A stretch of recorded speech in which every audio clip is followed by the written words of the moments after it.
Ano nga ba ang wika?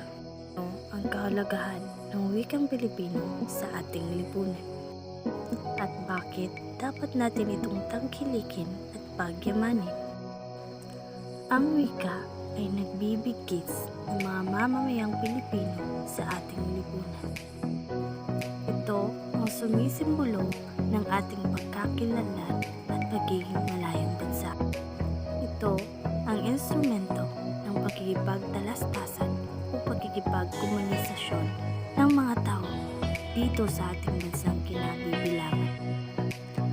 At ito rin ang daan upang mapahiwatig natin ang ating mga saloobin, opinyon o kuro-kuro. Mahalaga ang ginagampanan ng wikang Filipino sa atin at sa ating bansa sapagkat alam naman natin na may iba't ibang kultura tayong kinabibilangan na may sari-sariling pangunahin wikang ginagamit, kaya sa pamamagitan nito magkakaroon tayo ng pagkakaisa at magdudulot ng pag-uunlad ng ating bansa.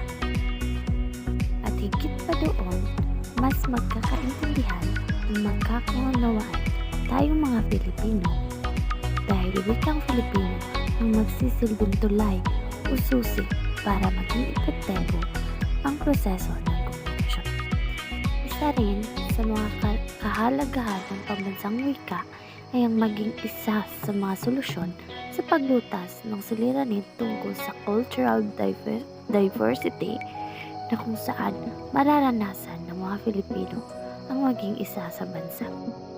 Kaya, kapwa ko Pilipino, ating tangkilikin, pagyamanin at ipagmalaki ang ating pangkalahatang pambansang wika na ay ang Filipino sa anumang sulok ng mundo tayo mapadpad. Dahil ang wikang Filipino, wika ng pagkakaintindihan at ng pag-unlad. Yun lamang po at maraming salamat sa pakikinig. Ako po si Charlie Naranolo na nagsasabi, wikang pagyamanin at tangkilikin tungo sa pagkakaisa. Padayon, wikang Filipino.